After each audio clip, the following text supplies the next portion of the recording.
Welcome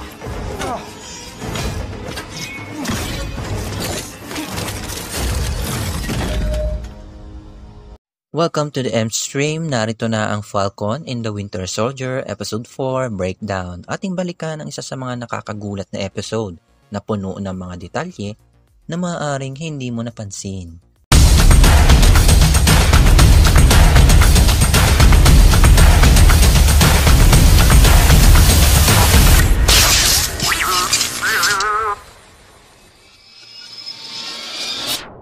Before we begin, you can comment down below to join in my custom shoutout.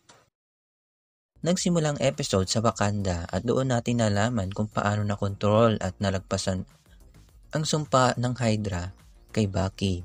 Sa pamamagitan at sa tulong ni Ayo, siya ay malaya na. Nabanggit naman ni Zemo ang ilan sa mga nagnanais maging superhuman. Alam natin na ayaw ni Sam nung serum, ganun rin si Bucky. At sa una, hindi alam ni Steve kung anong pinapasok niya. Pero si John Walker, gustong-gusto niya ito.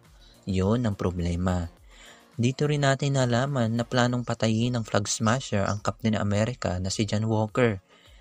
Ilang beses natin nakinig at nakita ang salitang Power Broker kung saan maaaring siya ang nasa likod ng kumakalat na serum.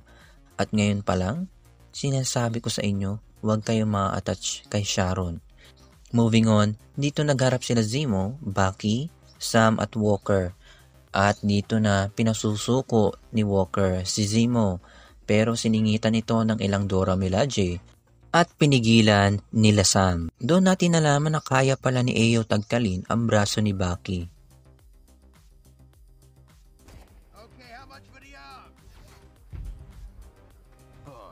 Dito na nawalan lalo ng kontrol si Walker at nadamay si Lamar sanhi ng kanyang pagkamatay. At ito rin ang dahilan kung paano niya ginantihan ang walang kaalam-alam na Flag Smasher na si Nico at napakaraming nakakita sa kanya. Ano kaya ang mangyayari sa susunod? Yan po ang ilan sa mga nakita kong detalye. Support my channel by clicking that subscribe button, like and share. I'll see you streamers on the next one.